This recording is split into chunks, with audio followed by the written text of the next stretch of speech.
If I think about it too much, I will get emotional about it. So that was like really bad. And sorry, I have some confessions for you. 10 things that I am embarrassed to admit. So basically, I have ADHD. According to ChatGPT, the emotional immaturity that sometimes happens in female friendships, like I just cannot be a part of it. I just kind of think you need to get your emotional needs met in other places. Am I going to have a baby and still be super selfish and like not adequately take care of the child? Am I ready to make that sacrifice? Yeah. There should be like 30 people at my 30th birthday party and there's only 5. Am I a shitty person for doing that? Am I a bad person for not just like forgiving and like they are going to die at some point?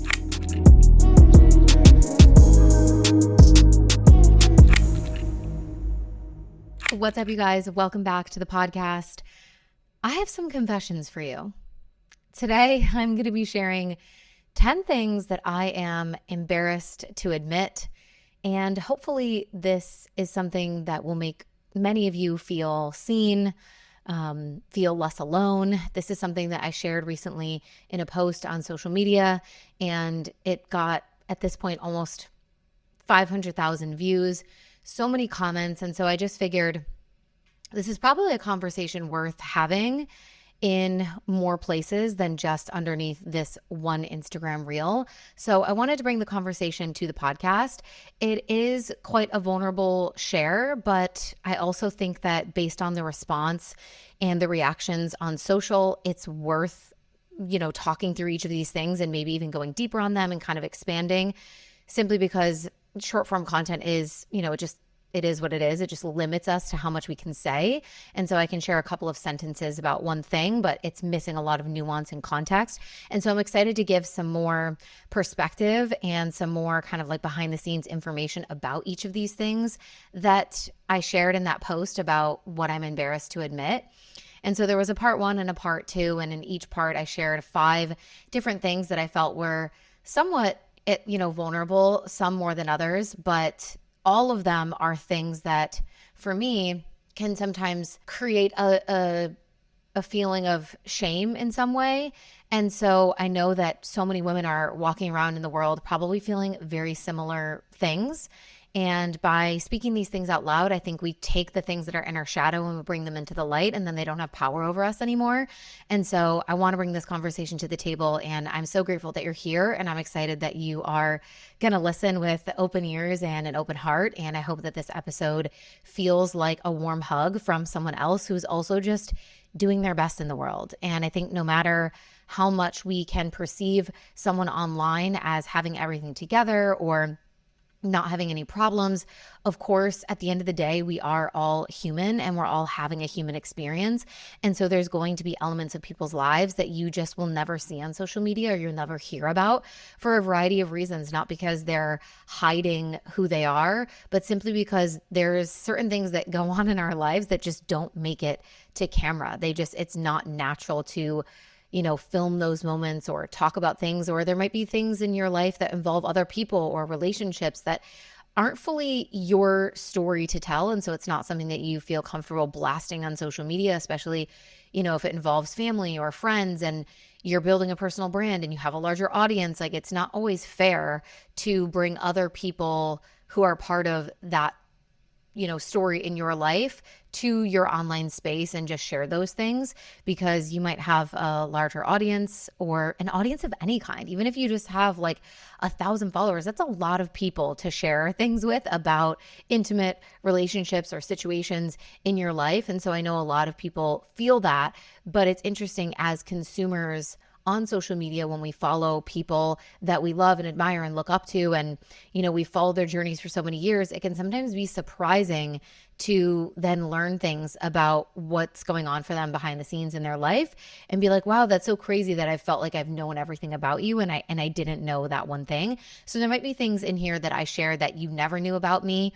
And in fact, that's somewhat the whole point of this, is like, these are things that I'm embarrassed to admit. So if I had already plastered them all over social and admitted them everywhere, then they wouldn't be embarrassing to talk about anymore. So after this episode, after this conversation, they probably won't be things that I'm embarrassed to admit, because they will have already cleared that shame and put everything into the light. So anyways, thank you guys for being here for this conversation. I think it's fascinating when we have these parasocial relationships with people in the online space to then get the opportunity or the privilege truly to see like another layer of who they are, because the truth is that we are not entitled to the information about everyone's life, even if they are building a brand, even if they are someone who shares seemingly everything on social media. And so it feels, at least for me, people that I follow and look up to and respect, and if they've had a podcast that I've listened to every single week for years and then they share something that I never knew about them, I feel like that's such a privilege to be let in to their life and their inner world on a deeper level. So I'm not saying that you have to feel that way, but I hope that it feels like an opening for you rather than like oh, she's been secretive, or why hasn't she talked about these things earlier sort of vibe. But I trust that the podcast community will get it, because you guys, most of you have been here for a long time. So let's dive into these confessions, shall we? I think this is going to be fun. So the hook for this post was the text on screen said, "I'm 31 and I'm embarrassed to admit that." And then in the caption, there's kind of all the things that maybe you struggle with or you haven't really admitted publicly. And so the first thing that I shared in part 1 of this post was that I'm worried that I might be still too selfish to be a mom. And I shared that sometimes I forget to take my dog outside during the day when I'm deep in work, or I'll push his midday walk, which ideally I'd like to take him outside around like noon, 1 o'clock, somewhere around then, to give him like a midday pee break. And sometimes I'll push that like all the way until 5 p.m. so that I can get more done first if I'm in like a deep work task. And even though that I logically know his well-being should be a priority over work tasks, this is something that happens for me kind of often, if I'm being totally honest.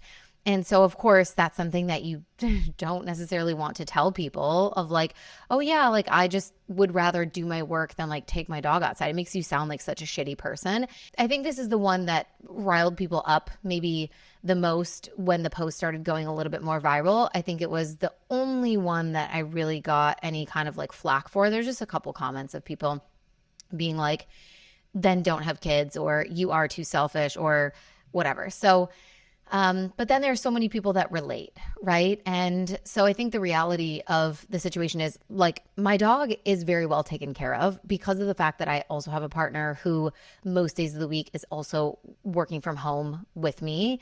And so half of the time, like this isn't even an issue because he takes care of that and he does the walks with Storm. But on the days where he's not here and he's at the office or wherever for work and I'm home alone with the dog, there will be times where he doesn't go out at noon or 1 and instead he goes out like at 5 or 6 p.m. But when I tell you that this dog gets 3 to 4 walks every single day of his entire life and he's almost 8 years old, like I mean it. So he is well taken care of. It's not like I'm neglecting my animal or like he's living in squalor or like he's like going to the bathroom like in the house or anything like that. But my point in sharing this was not to say that like my dog is, being mistreated, but it's more so that I know that I would like to be holding myself to a higher standard for how I care for people who depend on me. And knowing that, with the dog, there's no real consequence if I take him out at noon versus 5 p.m. He's not like dying or unable to hold his bladder. So I know that it's quote unquote okay that I can do that, even though it's not ideal, obviously. But that's not possible with a human child. And that was my point, is like, I can get away with this level of selfishness and prioritizing work over taking the dog out at the ideal time for his routine. But with a baby, like you can't push their routine off by 4 hours. If a baby is screaming, crying, and needs attention, it's not like, hang on, mommy has some work tasks to do. Can you hang on for 3 hours? Like I know that that's not something that's possible. And so I think when I reflect on, because people are always, I think when you get into your 30s, people are always very curious about when you're going to have children, especially if you are someone who's expressed the fact that you want to and that you intend to have children. So if people will be curious about when that's happening for you. And I'm not like offended by questions like that at all. I think it's very normal. And especially between women, or if it's women that you trust and like they know your story and they know you, I don't think it's like an offensive thing necessarily, especially if they've said that they like want to have children and they intend to. But whenever I'm in one of those conversations, I do have this kind of self-reflection of like, am I really ready to give up the freedom and flexibility that I have right now to be able to essentially do whatever I want when I want to? And I know that this is something that probably all people wrestle with before they become parents. So I don't think this is necessarily like unique. And even saying that, like there were a lot of people in the comments saying that you'll probably always feel that way until you have the baby. And then the baby is the thing that kind of like shifts your whole world and your perspective and your priorities. And like it happens naturally, those like maternal instincts turn on and all of that. So I wouldn't say that I'm like severely like worried that I would be a horrible mom. I think I would be a good mom, and I obviously would figure it out and make the sacrifice. I know that I would. It's just like, do I want to make the decision to do that now or not? And that's really like the question. So I don't think that my preoccupation is like, am I going to have a baby and still be super selfish and like not adequately take care of the child? No, I know for sure that I would drop anything to take care of my child. It's really just more so, am I ready to make that choice yet? Am I ready to make that sacrifice yet? Or are there still things that I want to do or accomplish or work on before I know that my whole world is going to be turned upside down and shifted by becoming a mom? So a lot of you in the comments felt really seen by that. And there was a lot of like loving support from people who have become mothers, like saying not to worry and that, you know, it would all be great and it'll all work out. There was also people saying, you know, don't feel pressured to be a mom if you don't want to have kids. Like that's totally okay. And I think that's a valid perspective. But, you know, for people who obviously have been part of my world for longer and follow me, like they already know that I do want to be a mom. And then of course there was, you know, a couple of Karens who just wanted to tell me that I'm a selfish bitch. So they kind of missed the point of the post, which was, you know, compassion and non-judgment, but that's besides the point. So number 2 was talking about how I did over a year of hypnotherapy to heal this OCD habit of chewing the inside of my mouth. And even in doing that, it's actually only gotten worse. And I think this past year, it's been more intense, at least from what I remember. It might be like recency bias too, of being like, oh, it's like happening a lot for me recently, but it's definitely never even gotten close to going away. And I was truly shocked at the amount of people in the comments who were like, oh my God, I do this too. Or some people were like, not me, literally chewing the inside of my mouth while I'm reading this. And I don't know why, but I was really surprised by how many people also have this habit. Like truly, like I know that it's a thing that some people do, but I did not realize the volume of people that do this. And it's not that I want other people to like have this problem, because I don't want to have this problem either. But I do think that it made me feel really, really seen and so much less alone in that, because I always just kind of assumed that it was a very like unique and kind of weird habit that no one else dealt with. And so to see the outpouring of people in the comments saying that they also did that or do that was crazy. And a lot of people being like, have you ever figured out like a way to stop it or fix it? Like I do this too, or I've done this my whole life. And the truth is that there's only been one time in my whole life where the habit has completely disappeared, vanished on its own with no intentional internal work of any kind, like no conscious thought, nothing. There was a period in my life where it completely vanished and disappeared all on its own. And I didn't even notice that I had stopped, because it's such an autopilot subconscious behavior that you don't realize when you're doing it. And so you obviously don't realize the moment that you stop doing it. But after a couple of months, for some reason, it came to my mind and I realized, oh my gosh, I have not been doing that at all. And I was like, wow, this is crazy. I'm cured. I'm freaking cured. But then it came back. And so the what I'll tell you is the time period in my life where the habit completely vanished and disappeared was when I was 21 and I was studying abroad in Spain. And I obviously don't have like the scientific, reason behind this, but because it is, a habit that's related to OCD and anxiety, I would say that it probably naturally went away at this time in my life because I was so carefree during this period of time in my life.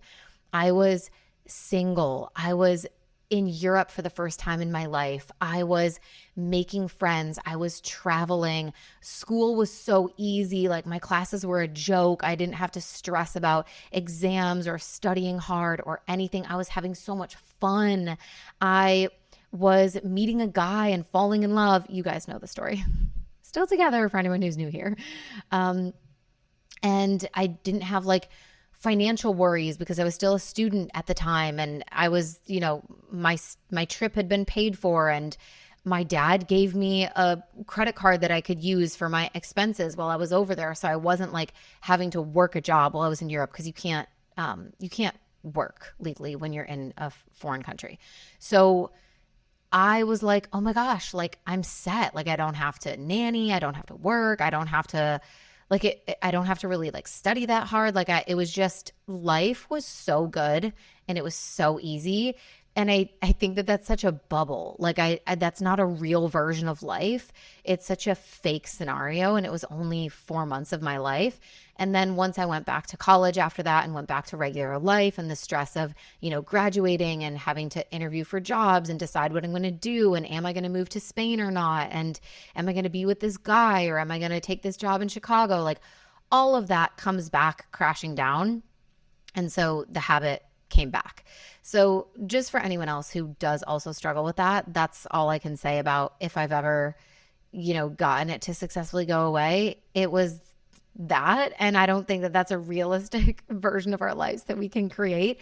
But there was also a couple of people that were like, oh my God, wait, that's so interesting. I do that too, but I didn't know that it was OCD. So it doesn't necessarily mean that you have OCD if I understand it correctly. However, when I was working with my therapist through hypnotherapy to try to cure and heal this, she was the one that enlightened to me the fact that it is considered, an obsessive compulsive related disorder. So it's like there's a segment of obsessive compulsive disorders that are called body focused repetitive behaviors, BFRB, body focused repetitive behaviors. And I think like hair pulling and nail biting, like those are other versions of that as well. And so they fall kind of in that same category, and it's because they have a compulsive nature. So the behavior is repetitive and it's difficult to control, even if it causes pain or damage. And that's kind of how compulsions work in OCD. It's also a form of anxiety relief. So many people engage in these kind of obsessive behaviors that are body focused and repetitive because it temporarily relieves stress and anxiety. It relieves boredom or tension. And that's also really common in OCD related behaviors. And it's a habitual loop, right? So like OCD, it can become this conditioned loop that's triggered by a thought or an emotion or a physical sensation like stress, like anxiety. And then it's followed by an action, which is the chewing or the nail biting or whatever. And that kind of temporarily reduces the discomfort. So then you learn that in order to soothe, that's the behavior that helps you. And so it becomes this sort of like self-soothing mechanism, but it's so unconscious and it's so below the surface that most people don't even realize when they're doing it until like they bite their cheeks or their lips so hard that they actually notice that they're chewing on it. Or same with biting your fingernails. You might not even know that you're doing it for the first, several seconds until maybe you like pull a hangnail or something. And then you're like, oh, like, why am I biting my nails again? So anyways, it's considered OCD related because of the compulsive, repetitive, and anxiety-driven nature of the behavior, even though not everyone who does it technically has OCD. So hopefully that's helpful. I didn't mean to scare anyone in sharing that's an OCD thing, because there were a lot of people that were like, oh my God, wait, does this mean that I have OCD? So I'm not diagnosing you. I don't need you to diagnose me, but I was just kind of sharing what I had learned in my journey of attempting to heal this behavior and failing. Number 3 is that my skin is honestly still one of my biggest insecurities. And I do worry that I will never get the opportunity in my life to feel confident without makeup and just like nothing on my face, which is wild because growing up, I always had really amazing skin.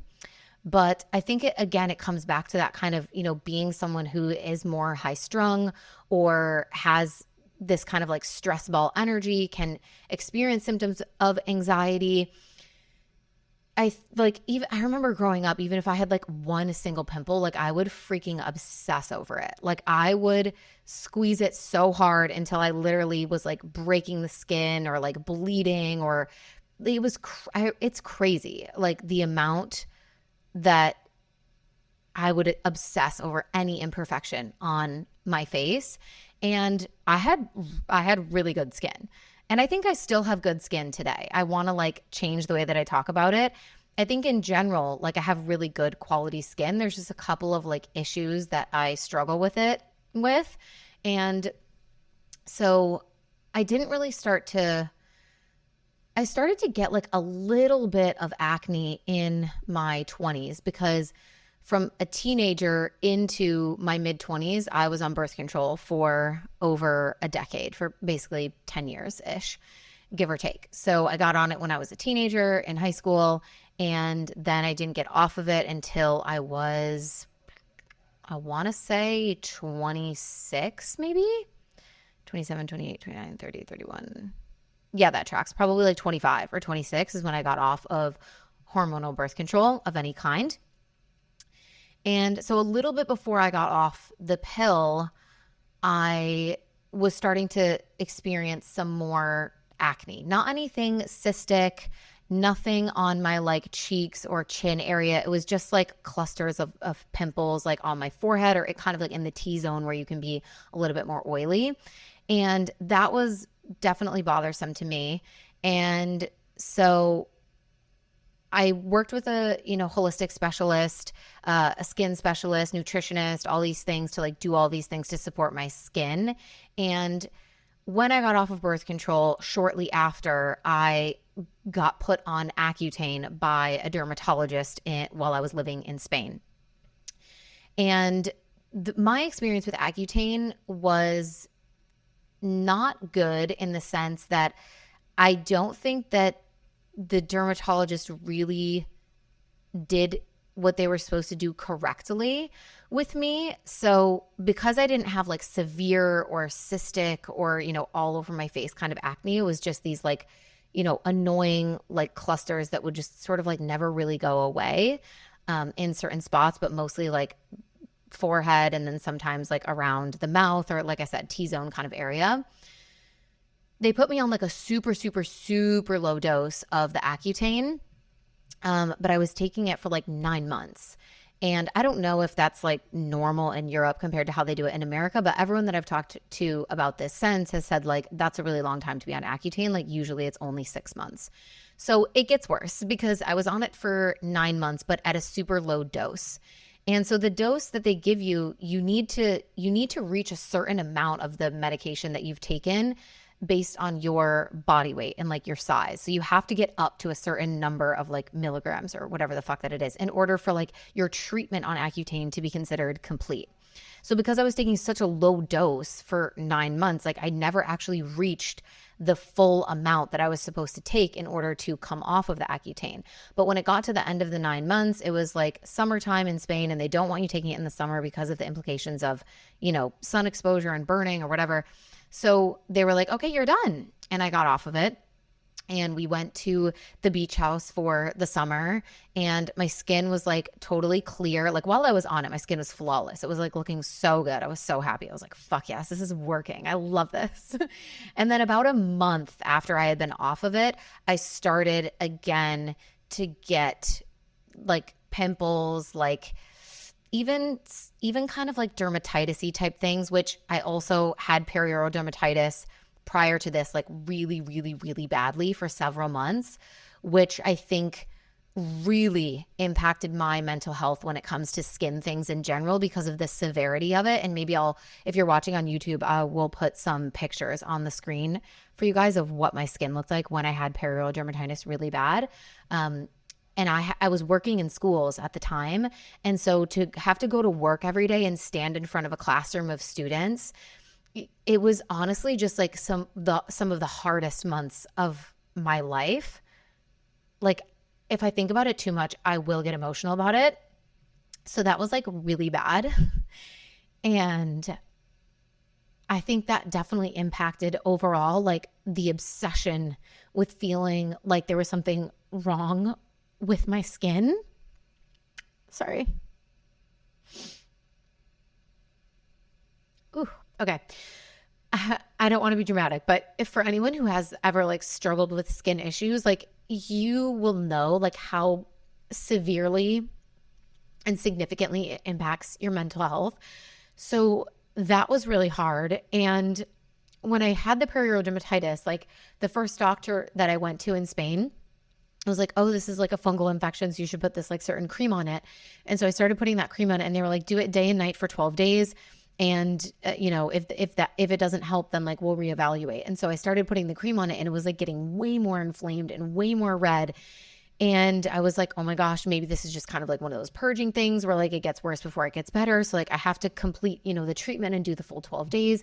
And so I did the full 12 days, and then it was like really bad at that point. So I went back to the doctor and I was like, that actually, I think it made it worse. Like that didn't make it better. And they were like, whoa, like, why didn't you stop putting the cream? And I'm like, what do you mean? Why didn't I stop putting in the cream? Anytime you go to a doctor and they give you a medication, they say, don't stop it early. Like, do not stop the dose before it's complete.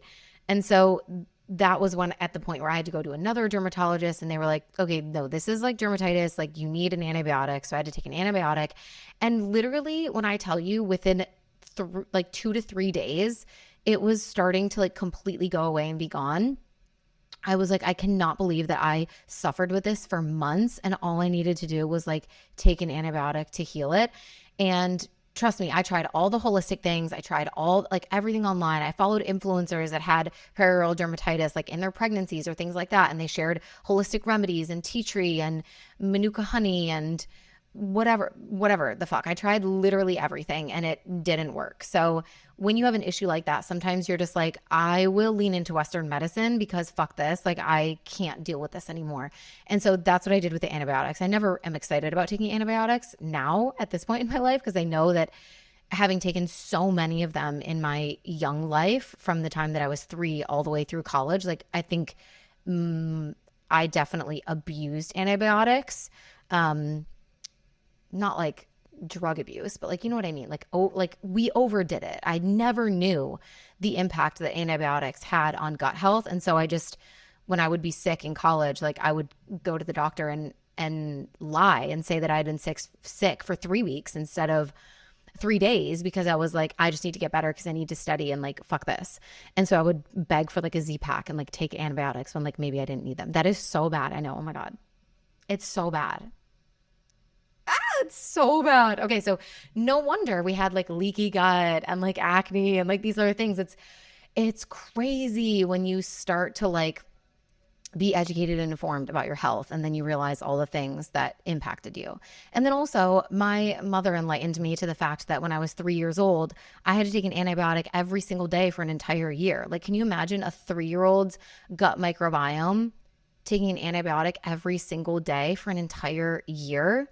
And it was because of some urinary tract infection thing that I had, that the doctor said if I didn't do that, like it would affect my kidneys, and like I would have all these major problems and whatever. So anyways, I think I didn't want to take the antibiotics, but once I did, I was so glad that actually like cleared my skin. And so I got to a similar place eventually with the acne, where I was like, this is affecting me to a level where I would rather take the Accutane than deal with, the mental health implications of having this on my face literally all the time. So I went on the Accutane, like I said, and the dosage was so small, and then they told me that I could get off of it. And then when I got off of it, like it all started to come back. So after the summer, I went back to the doctor and I was like, hey, like my skin is not good. Like, I don't know if like we did this right or if I need to go on it again, or like, what do you think is happening? And then the doctor was basically like, oh, like you didn't take the full dosage. And I'm like, well, you told me that I was done and that it was time to stop. And she was like, well, no. Like you didn't get to your full dose. So you need to take more. So she puts me on Accutane for another 9 months, you guys. Any holistic girly who's listening to this is probably freaking the fuck out. I know, you guys. I know it's bad. I know it's bad. It's okay. It's okay though. I'm okay. I'm okay now. And I did survive. We're still working on things, clearly, from a lifetime of just, overloading the body with the pharmaceuticals. My goodness. But I was at that point where you're like, you are in desperation and you will do whatever the doctor says you have to do in order for this to work. And everyone around me was like, do Accutane. It was the best thing I ever did. Like, it will clear your skin. Like, you'll never have to worry about it again. Even Jaime, like, he had a similar thing. He never had like a full face of acne or like cystic under the skin pimples or anything like that. But he always had just like several like annoying breakouts when he was younger. So he did Accutane, I think, when he was like early in college. And he's literally like never had a pimple since in his whole fucking life. And he was like, it was the best thing ever. Like, do it. He was encouraging me. He was like, do it. And if that had been the case, like, I would be so happy right now. We wouldn't still be talking about this like 6 years later. But that wasn't the case for me. It did not work for me once again. And after I came off of it, like a month later, I started getting little breakouts again here and there. And it was like manageable though. It wasn't like anything crazy. And so I kind of dealt with that for a while. And then I worked with a holistic practitioner and really worked on my skin and, removing gluten and dairy and doing all kinds of testing for my gut health and healing leaky gut, and did a bunch of really great work to help support my skin and my liver detoxing and my hormones and like all of these things. That was like the central focus. I did a lot of that work in, what year was that? It must have been like 2021. No, 2021 and 2022. And that was really good for me. But eventually it just got to a point where I need this to be completely done. Like, I can't be obsessing over like what I'm eating. I can't sustain not eating gluten or dairy to like not have a breakout. Like, I don't want to live this way. And so once we moved to Florida, I got with a kind of like virtual health dermatologist here. And they evaluated my skin and were like, here's what you could do. And so I started taking tretinoin, which is like a cream retinol that you put on your skin, and it helps with anti-aging and breakouts and discoloration, like all kinds of things. And so I started taking tretinoin, and that for the first probably like 6 to 7 months was like giving it there's like a purge kind of thing that happens with it. And it wasn't too bad, but like I did notice that it was there. But then it got like completely clear and my skin was perfect. And that was amazing. But living in Florida, what got bad is my melasma. So I've always had like a couple of like dark spots, but once we moved to Florida, they started to get really like prominent and dark. Even if I like wear sunscreen every day and wear a hat and like all the things, I'm sure I could like reapply sunscreen more often, but like whatever, I try my best. But that started to get really bad. And so then I went to a skin clinic and I did, the laser things to help fade and get rid of melasma. And then I did the chemical peel. And what I learned from that situation is that it's going to come back and it's probably going to be worse. And finally, one professional told me, because she had dealt with melasma really bad in her life, she was like, listen, us Florida girlies, like, I'm going to tell you straight up, like, I could sell you a laser treatment right now. I could sell you a skin peel, but like, you're going to regret it and it's not going to work. She was like, my best advice to you is, unless you can commit to being out of the sun completely, like legitimately, like not in this, not just like laying out baking, but like not even walking in the sun, like nothing, unless you can commit to being completely out of the sun for 6 months, like, I don't think you should do any of these treatments because it's going to come back and it's going to be darker. And I think that that was like such a godsend, that piece of advice, because it allowed me to stop trying to find this like superficial solution to the melasma, when in reality, like melasma is oftentimes related to hormonal imbalance and liver dysfunction, like a sluggish liver, which a lot of people get melasma from hormonal birth control. And I was on it for a decade, and then I got off of it. And then I also used Accutane, which is very strenuous on the liver. And then I moved to a very sunny place. So like it obviously makes sense that that would then appear on my skin. So it's more so a journey of me like slowly bringing myself holistically back to a point of health and like supporting my liver and all these things, and just trusting that like one day it will fade and it will go away. But right now, what I'm doing for my melasma is simply just like managing it. And so I wear sunscreen every day. Like I try to wear hats anytime I go outside. I'm, usually quite covered up with like SPF 50 and makeup if I'm ever like outside for like a brunch or an event or anything like that. I do like the ice rolling on my face because cold is really good. I don't do saunas anymore because the heat and humidity, even anytime your body temperature rises a lot, it can produce the melanin in the skin that like makes the spots darker. So that's my skin story. Hopefully that wasn't like jaw-droppingly boring for you, but I know that there's a lot of girls that like struggle with skin issues. And so I do think that it's nice to be transparent and to really just like share about that. Okay, anyways, we have to go a little bit quicker through these confessions or else we're going to be here for hours. Let's get into number 4.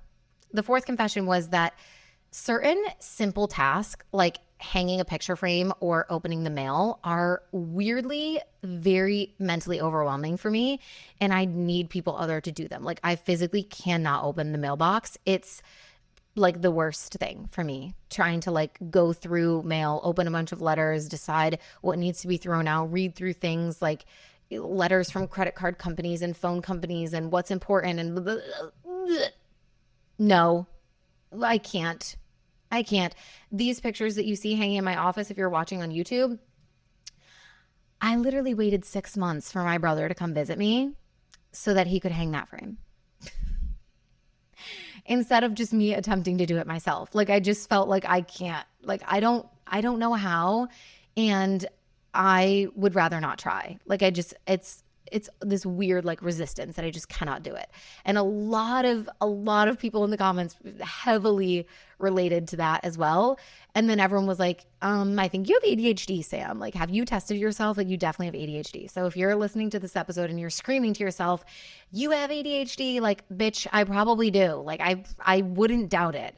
But I've never tested. And someone was like, have you ever considered it? And I'm like, honestly, no, because I have been able to live such like a colorful, fulfilling, fun, productive, successful, joyful life the way that I am, that I don't really think having the confirmation of a diagnosis like that is going to benefit me in any way. I know for a lot of people it feels very validating and it's really confirming to them, or if they do want to try, with medications for ADHD and stuff like that, like it gives them the permission and the ability to do that. For me, I just know that I don't want to have to rely on a medication. I don't want, not that there's any shame in that for anyone who does. I just personally think that I'm very highly functioning and like I've been able to achieve, again, a colorful, fun, joyful, successful, productive life. So clearly, even if I did have ADHD, like I'm not a person who feels like it's debilitating to me in some way. So I would rather not know for sure. And that's fine. Like I resonate with a lot of things that people share about ADHD, but I would just rather not add that label to myself, because as long as I don't know for sure if I have ADHD, then I can really use that to my advantage in the sense that like I get to choose the belief that nothing is wrong with me. And even if you have ADHD or any other type of mental health, diagnosis, it doesn't mean that anything's wrong with you, but it's a belief that I choose every single day because I think it's more empowering and more valuable to me that like nothing is wrong with me and I don't need to be fixed. And I have everything that I need inside of me already the way that I am to create the life that I want to live. And I love who I am. And it's obviously working for me. So like, it's fine. That's kind of my mindset towards it. Like everyone else can have their own opinions, and I don't judge them whatsoever at all by any means, but that's just like my insight to that. So you're right. I probably do have ADHD. Like who fucking knows, but I'm not going to take a test. So that's just what it is. So anyways, the fifth thing that I confessed to was that I am not a good long distance friend or family member for that matter. I do not call or FaceTime enough. And sometimes like my relationships struggle or they fade because of this fact. And that's something that I wish that I was better at. But to be fair, like I also think relationships are reciprocal, and it's not like these people are also calling me all the time or like checking up on me or like trying to reach out and I'm not answering. Like I'm a very contactable person. I'm not the person that like leaves you on red for like 3 months. I'm not the type of person, I'm not the type of friend where like you text me and you just basically know that you're like probably not going to get a response because I'm always MIA or like so bad with my phone or like never answering. That's not me at all. I'm very contactable. But I think it's just hard when you don't live close to people. And again, ChatGPT also told me that this is like related to my potential ADHD because of like the object impermanence thing or whatever. What did it say? I'll read it for you guys. It says, what you shared resonates deeply with a lot of people, and it's also a textbook example of how ADHD in women often goes unrecognized or misunderstood as just being overwhelmed, lazy, or not good at adulting. Some of the things that you pointed out, that relate to ADHD likely stem from the patterns in your post that align with, executive function, emotional regulation challenges, and task paralysis, which are all core features of ADHD. So things like prioritizing work over pet care and like losing track of time. It talks about like the time blindness thing that ADHD people experience, this like inability to sense the passage of time accurately, especially when you're hyper focused on something that's really engaging, like a work task. So I can definitely relate to that. And this is a sign of executive function overload and difficulty with task switching, which are like, holy shit, like I definitely have that. My task switching ability, like, oh my, it's so bad, so bad, so bad, so bad, so bad. I really have to like set up my week to take care of theming my days so that I'm not constantly switching back and forth. And even so, like I can easily get like distracted and pulled into something else. And then I'm like, wait, what was I doing? And that's why I need to have like structure and discipline with my calendar, because I can just open my calendar at any moment in time and go, what was I supposed to be doing right now? And then I'm like, oh my God, yes, I was supposed to be doing this. And so that's why my calendar is literally my like, hour by hour kind of to-do list of what I'm supposed to be focusing on so that I can pull myself back in whenever I get like pulled out into something else. But it also talked about how, with like the mouth chewing, many people with ADHD also engage in the body focused repetitive behaviors like nail biting, skin picking, cheek chewing, those things. And so it says these are often misdiagnosed as purely OCD, but in ADHD, they're more about sensory regulation and nervous energy than obsessional thought loops. So that was kind of interesting. And then the mental overwhelm from the small tasks like opening the mail or hanging a frame. They said this is executive dysfunction 101. ADHD makes it incredibly hard to initiate boring or low stimulation tasks, even simple ones. So your brain sees we should hang this frame and it goes, oh my gosh, too many steps, too hard, no dopamine, like I'm going to delay that. So it's not laziness, but it is like a literal neurological block. And then with the long distance friendships, it talked about how ADHD affects your working memory and task prioritization, which makes staying in touch with people, especially without those visual cues or the immediate urgency, really, really difficult. And so it's not that you don't care. It's just that the I should text them thought pops up into your brain, but then it almost immediately vanishes into the ADHD void unless you act on that thing immediately. And I will say that's something that I definitely have is if something pops up, I have to act on it right then, or I know that I will completely forget. And that can be why the task switching thing becomes so overwhelming, because a message comes in from Slack from my team and it's about something that needs to be reviewed. And I'm like, oh my gosh, I just read the message. And now if I don't do it, then I'm going to forget. Okay, let me just do that right now. And then I forget that I completely just like abandoned I was writing an email or doing something else. And then an Instagram notification pops up and you're like pulled into that. And then before you know it, you're watching videos and you're like, wait, why the fuck am I here? And that's why I need like my calendar the way that it is, because that really helps me stay on track and like get back to the schedule for my day of like what I was intended to be doing. So basically, I have ADHD, according to ChatGPT. And I think I've talked about the long distance friend thing in a little bit more depth in another episode about the sisterhood wound, where I talked a lot about my experiences with female friendships in general from the time that I was really young all the way into adulthood. But something that's been so helpful for me is like having the types of friends who are also very busy, very driven. They have a lot going on in their lives. And so it never feels like anyone's mad at each other for not texting 24/7, or, I'll literally go like months without seeing some friends.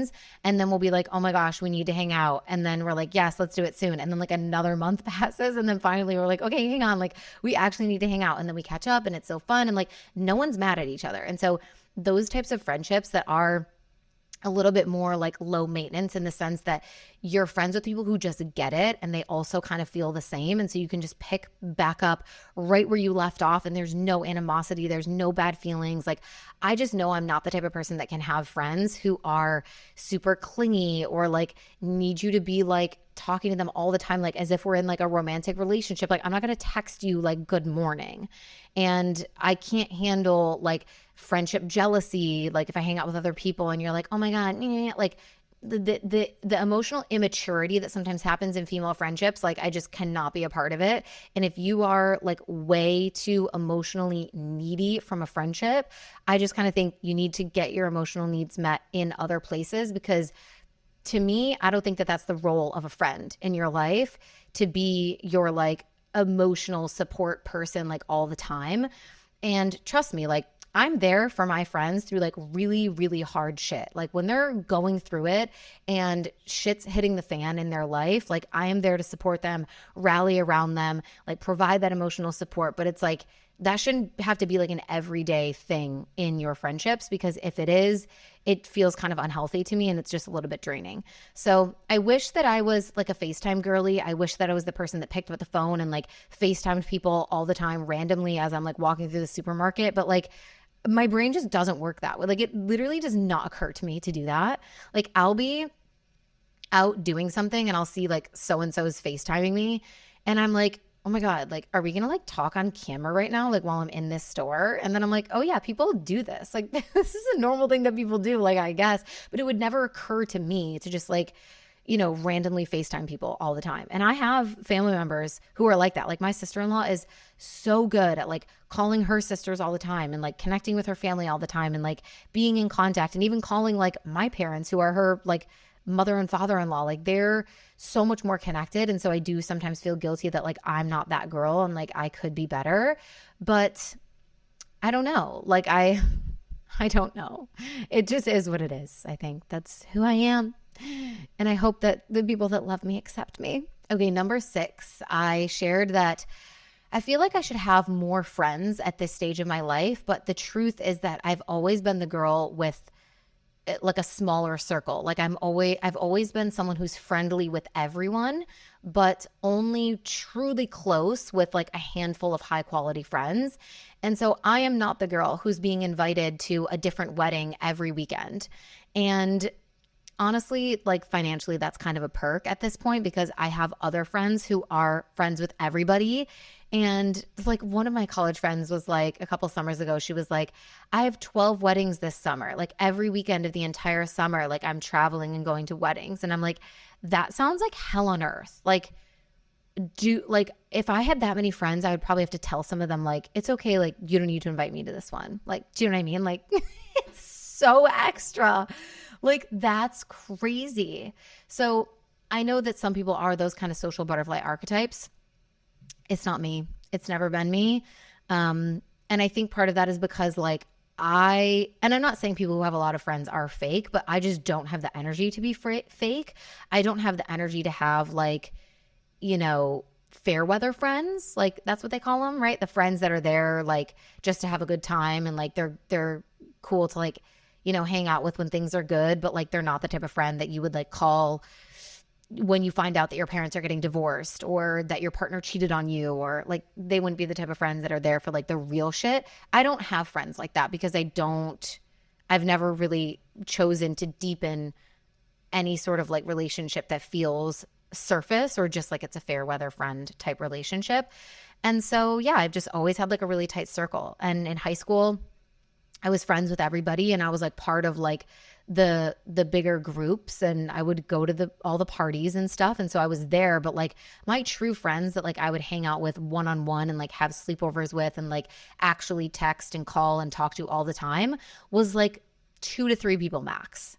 And so I've always kind of been like that. But I think there is this pressure where you see these like big groups of girls and you see the big, bachelorette weekends and you see like them having these fun like girls' nights and doing all these things. And it looks like that's what we're all meant to have, that we're all meant to be part of this like giant group of friends where it's like 10 best friends who like meet up and travel together and hang out all the time. And so if you are someone that has that, I'm so happy for you. And we're all probably a little bit jealous of you.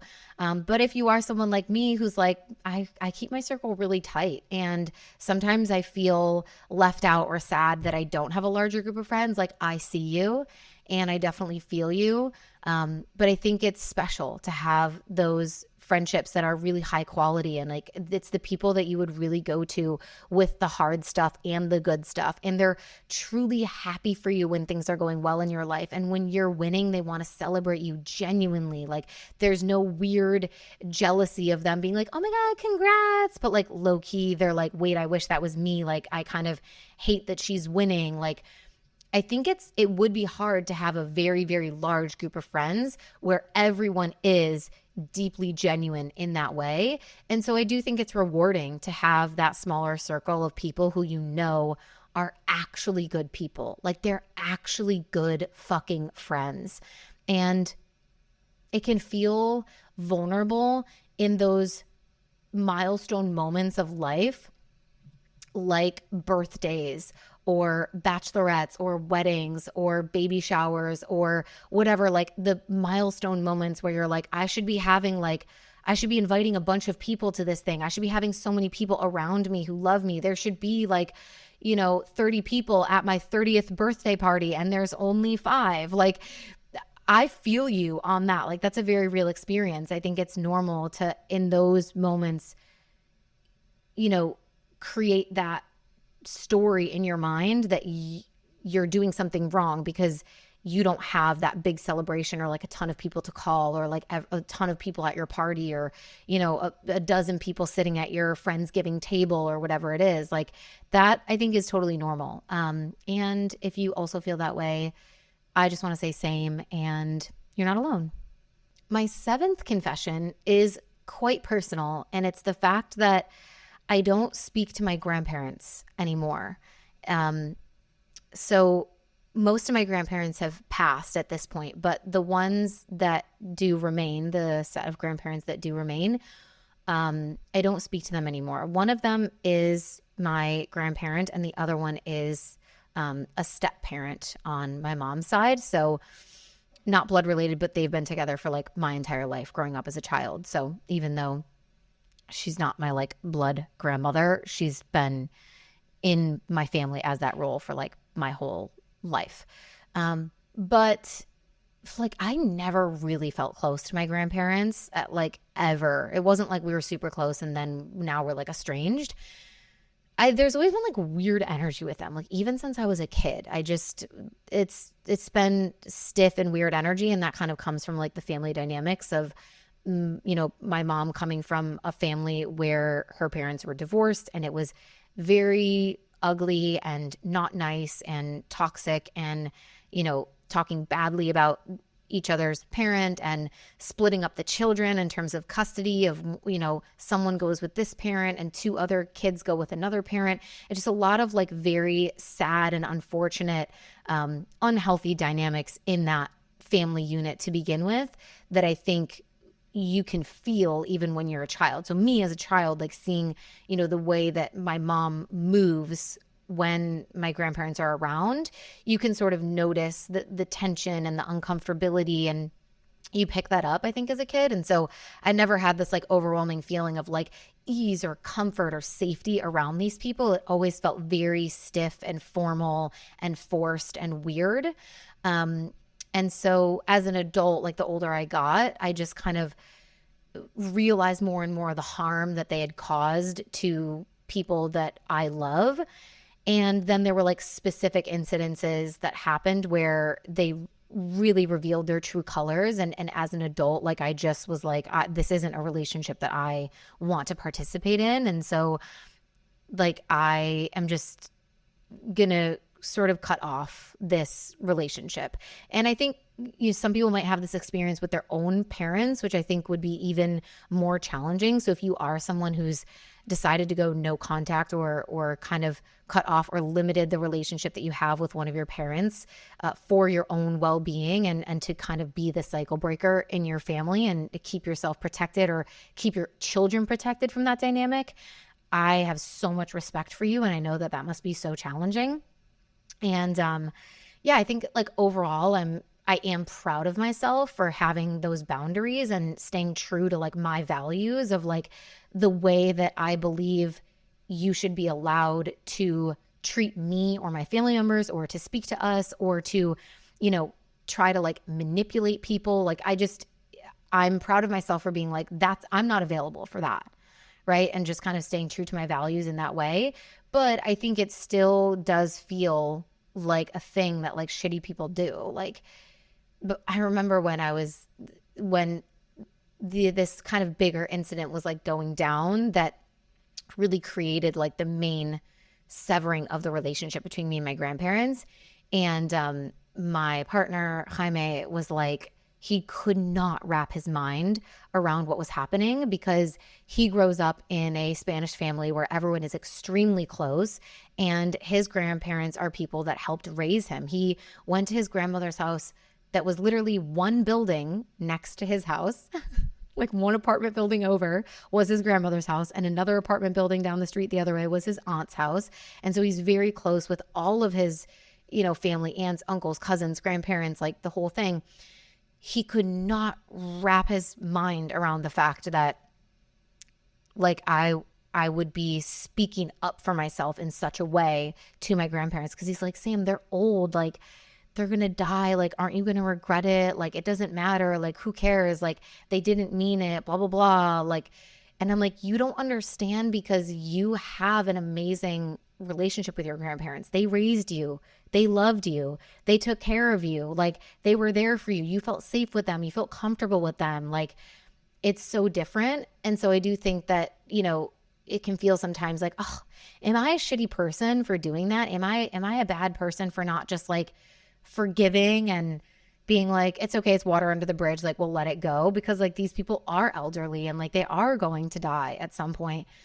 So I think that's something that I definitely wrestle with, and I don't share that a lot online because it's like, well, when is a good time to talk about that? And it's also like it involves my mom a lot to a certain degree because it's her side of the family, and the whole thing is just not my story to tell. Like it's not my past, it's not my childhood, it's not my story to tell. But I do believe that to some degree it is my responsibility to break that cycle and to no longer entertain those dynamics any further within this bloodline of this family.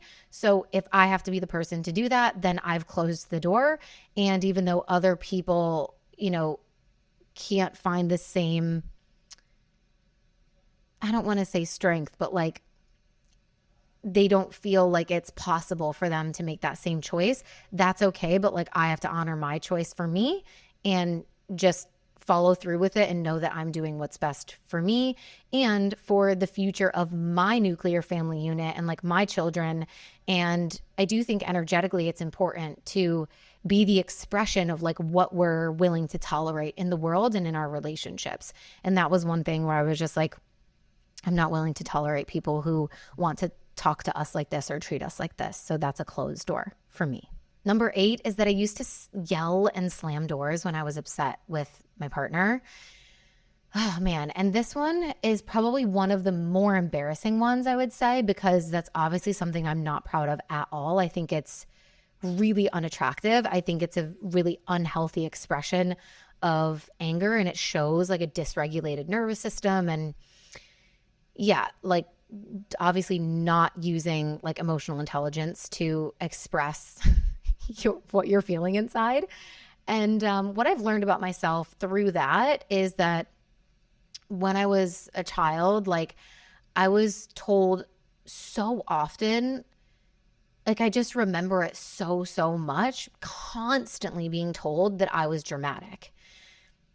Like that, and I don't know if that's like my perception that it was so often because it stuck with me so deeply, or that it truly was so repetitive and that's why it stuck with me so deeply. But whatever the case is, like that's obviously been ingrained in my memory of my experience as a child, of like very consistently being told that I was being too dramatic. And I think that in ways that made me kind of stifle my emotions or feel like I was supposed to. And so even if I like expressed them in a big way, the reaction that other people had was like, you're not going to be loved if you do that. And that's really annoying and you need to stop. And that's too dramatic. And so it creates almost this like not self theme where it's like when you're being your not best self, you're being that like overly dramatic version, but almost as a way to kind of like prove to people like what I'm feeling is real. Like you're not seeing me, you're not hearing me, you're not recognizing like the bigness of these emotions that I'm feeling. And so that felt kind of like the way to express them was through like these theatrical kind of reactions of like slamming the door or shouting or whatever it was. And so this was something that in my relationship, like Jaime was such a mirror in the early days of us like living together. He was such a mirror for me in that because he had never experienced that in his life.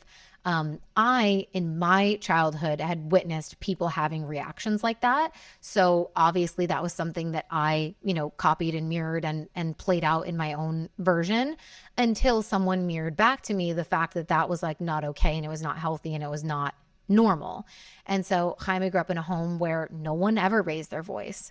No one ever yelled. No one ever slammed a door. No one ever, stormed off and left the house because they were upset. And so he like very sternly was like, don't ever do that to me again. Like, you won't ever talk to me like that again. Like, and of course it didn't stop immediately, but that was the point where I got to really work on that because I was able to see it for the first time, like for what it truly was, which was like, this is an unhealthy pattern that you have. And the only person that's going to be able to fix it is you. And so I really, really worked on that. And I'm so proud of myself because it's improved so much. Like we haven't had that issue in like years and years and years. So happy to say that I like do not do that anymore. And I don't resonate with reacting that way at all. But obviously it still feels like kind of tender and embarrassing to admit that, you used to have a pattern that was like very, unhealthy. Number 9 was the fact that I've been working out since I was a teenager and I still go through seasons where I won't hit the gym for months at a time. And I've never really found a form of movement that I loved enough to truly make it a part of my lifestyle, quote unquote, consistently. Like working out consistently still feels hard and annoying to show up for. And the only reason I would like say that that's kind of like embarrassing to admit is probably just because I think other people have this like perception of me that because I'm consistent with certain things in my life, I must be consistent with literally everything. And it's just not the case. Like when it comes to supplements or sleep or working out, like those are things that I have to work harder towards, I would say. Whereas things like, podcasting, for example, is a good example, obviously, because we've been so consistent with the podcast every single week for 5 years, like no breaks, the classic story, like so consistent with that. Even though it's been hard, I've always done it. But with like working out, even though it's been hard, I haven't always done it. Like there has been times where I've like fallen off. And also having more human design experts on the show and talking to more of them and reading more of their books and stuff, like I've realized so much about my own human design and the fact that variety is such a key for me, especially when it comes to working out and exercise. I think it was Erin Claire Jones when she was on the show. She talked to me about that of like, it makes a lot of sense. Like if you you don't have, like, you have to kind of switch it up and do different things all the time. And that's definitely been the case for me. And so learning more about myself has allowed me to have compassion with that, but it's still kind of like annoying. Do you know what I mean? Like when you are a very consistent human being, but then there's like this one thing where like sometimes you're so good with it.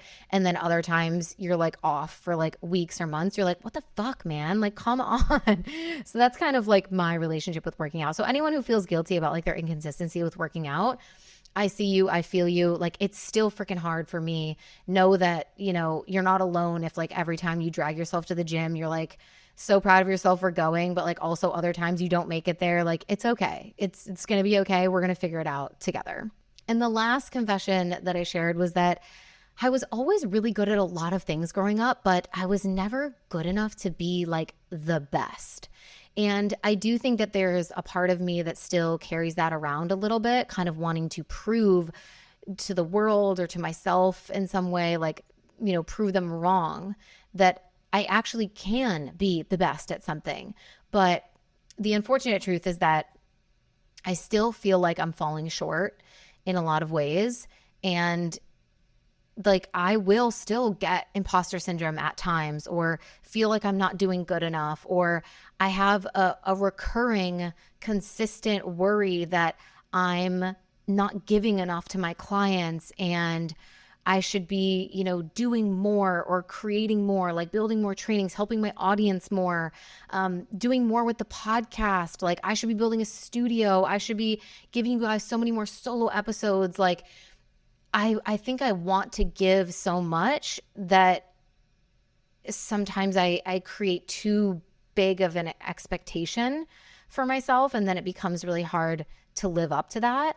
And I think I'm pretty good at like ruthlessly prioritizing what's feasible, what's realistically feasible and what I can do. And so I stick to those things of knowing what I'm good at, knowing my zone of genius, knowing what needs priority, taking care of my health, like taking care of my clients, like doing all those things. But there's always going to be that like little voice that can sometimes pop up depending on what point of your cycle you're in, or like how you're feeling, or like whatever the fuck the moon is doing that day. Like who knows, that makes you go, am I doing enough? Like, should I be doing more? Should I be creating faster? Should I be giving more value? Could I be helping people on a deeper level? Like, does my audience want more from me? Like, there is that sense of like, you know, just, is this enough? Is this enough? Am I enough? And I think to some degree, we all struggle with that, whether it's in your work life or it's in your relationships, or you know, as a mother, I can imagine that people feel that intensely with like, am I doing enough for my children? Am I there enough? Am I present enough? Am I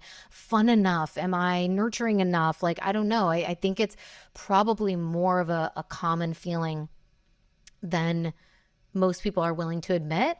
So I think it's healing for us to have this conversation together and to kind of, yeah, pull back the curtain and just recognize that no one here is perfect. And it's okay that we have these parts of ourselves that maybe feel embarrassing to admit or talk about, but in us sharing them and talking about it together as a community, we can heal some of that, because what exists in the shadow thrives. But like once you bring it into the light, I really truly believe that like it cannot survive, that shame cannot survive in the light. And so if anything, I just hope that this conversation was healing for you in some way, or that it maybe helped you learn something new about me, or maybe it was illuminating to you because you know someone in your life who has similar challenges or is a certain way.